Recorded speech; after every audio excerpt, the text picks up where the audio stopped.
Now, as 2020 was the year of a global pandemic, powerful racial justice movements, political transformation, and an extraordinary U.S. presidential election, overall, it taught us the significance of leadership.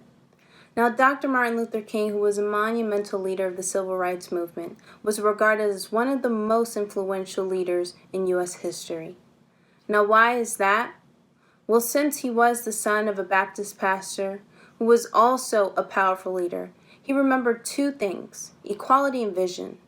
His father had taught them that one, equality is treating people the way you want to be treated. And two, vision requires you to see something that others may not be able to do themselves. Now, most of your life you may have thought about what the future holds and what it may look like. But I say, be the future that still envisions equality and can lead with a force and strength that other and older generations could have never imagined. Thank you.